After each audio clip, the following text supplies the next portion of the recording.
කමක් නැහැ. දන් දෙන කෙනාට පමණයි පින්වතුනි ටිකෙන් ටික මේ කෙලෙස් ප්‍රහාණය කරගන්නට පුළුවන්කම තියෙනවා. එතකොට මේ නිවන් දකින මාර්ගයේ ගමන් කරන්නට බුදුරජාණන් වහන්සේ අපට කියලා දුන්නු එක මාර්ගයක් තමයි මේ දන් දීම. දන් නොදෙන කෙනෙකුට පින්වතුනි කවදාකවත් සිල් ගුණධම් ආරක්ෂා කරන්නට බැහැ. සිල් ගුණධම් ආරක්ෂා කරන්නේ නැති කෙනෙකුට භාවනාවක් කරන්නටත් බැහැ. මේ දාන සීල භාවනා ආදී ත්‍රිවිධ පින්කම් අනුපිළිවෙලින් බුදුහාමුදුරුවෝ නිවන් දකින්නට මඟ සලස්වා ගන්නට තමයි අපට දේශනා කරලා තියෙන්නේ. එතකොට පින්වතුනි මේ නිසා අපි දන් දීම පුරුදු පුහුණු කරගන්න ඕනේ හොඳට අපේ ජීවිතේට. එතකොට ඔය අය සංසාරේ පින්කම් කරපු නිසා තමයි පින්වතුනි මේ ජීවිතය මේ ලැබිලා තියෙන්නේ. මේ ජීවිතය තුලදී පින්කම් කරගන්නට ඕනේ. මොකද අපි මෙලව මෙතෙන්දි පින්වතුනි මේ ජීවිතයෙන් අවසාන නැහැනේ. ආය අපි උපදිනවනේ බුදුහාමුදුරුවෝ එහෙමනේ උගන්වන්නේ අපට. ඒ නිසා පින්වතුනි මේ මතු උපදින භවයන් සැපවත් කරගන්නට නම් පින් නැමැති උතුම් ධනය අපි මේ ජීවිතය තුළ එකතු කරගන්නට ඕනේ.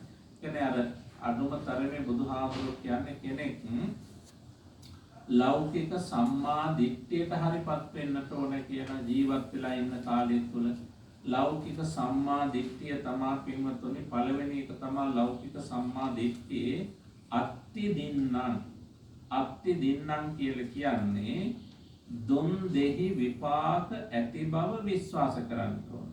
ඒකට කියනවා අත්ති දින්නම් කියලා. එතකොට පින්වතුනි අපි හිතන්නකො දැන් දානයක් දුන්නාද ඔයගොල්ලෝ? මේ දානෙන් පින් සිද්ධ වෙනවා, මළගිය ඥාතීන්ට යහපතක් වෙනවා, අපට යහපතක් වෙනවා කියන විශ්වාසය තියෙන්න ඕනේ. එහෙම විශ්වාසයක් නැතුව අපි පින්කමක් කළොත් ඒකේ ආනිසංසත් බොහෝම ස්වල්පයක් වෙනවා. ඒ නිසා මේ බුදුහාඳුරු දේශනා කරන්නේ ලෞකික සම්මා දිට්ඨියටපත් වෙන්නට නම් කෙනෙක් දුන් දෙහි විපාක ඇති බව විශ්වාස කරන්න ඕනේ කියන අත්ති දින්න. ඊළඟ කාරණාව තමයි පින්වතුනි දෙවෙනි කාරණාව තමයි බුදුරජාණන් වහන්සේ දේශනා කරන්නේ අත්ති අයං ලෝකෝ. ඒ කියන්නේ පින්වතුනි මෙලොවක් පරලොවක් ඇති බව අපි විශ්වාස කරන්න ඕනේ. දැන් මේ ජීවිතෙන් ඉවරද ඔය? නෑ. තව සංසාරේ කොච්චර මෙරි අපි යන්න ඕනද?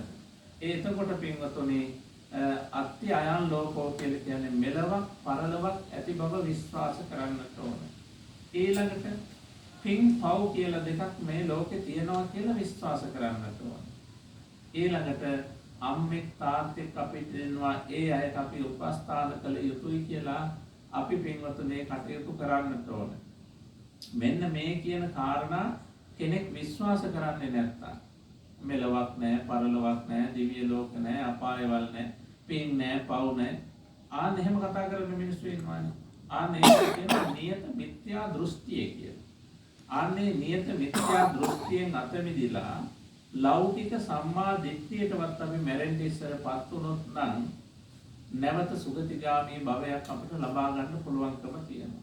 මේ ජීවිතයේදී පින්වතුනි කෙබඳු ආකාරයකට අපි මේ ජීවිතය ගත කරත් අපි මේ ජීවිතයේ පෙර පිනක් නිසා මේ ඒ පෙර පින් කරගත්තු පින බුද්ධි විදිමින් ගත කරනවා. හැබැයි ඉතින් පින්වතුනි අපි මේ ජීවිතය අත්හැරලා යනකොට පෙර කරපු පින බුද්ධි විදලා අවසන් කරලා තමයි මේ ලෝකෙන් අපි යන්නේ. එදාට යනකොට හිස්සටි යන්නේ නැතුව පින් දහම් කරගෙන මේ විහෙර විහාරස්ථාන ගොඩනගන්න උදව් උපකාර කරලා දන් පෙන් දීලා සිල් ගුණයන් රැකලා භාවනා ආදී පින්කම් සිද්ධ කරගත්තාම ඒවා සසරට ගෙනියන්න පුළුවන් ධනයක් වෙනවා. ඒ නිසා පින්වතුනි මේ දන් දීම කියලා කියන්නේ සම්බුද්ධ ශාසනයේ ඇති බොහෝම උතුම් පින්කමක්. වටිනා පින්කමක්. ඉතින් ඔයා මේ පින්කම සිද්ධ කළේ කේ දයානන්ද සිල්වා මහත්මයා පරලෝසපත් වෙලා වසර 16යි නේද? එතකොට එතුමා අනන්ත පින් දෙන්නට. ඒ වගේම මේ පවුලේ හැමෝම එකතු වෙලා බිරිඳ වෙන සුවිනිතාද සිල්වා මහත්මිය, සුජිත් පුතා, අනුෂා දුව, ඒ වගේම එරන්ද පුතා, ජානක පුතා සහ මුණුබුරු මුනිබිරියන් හැමෝම එකතු වෙලා පින්කම කළේ නේද?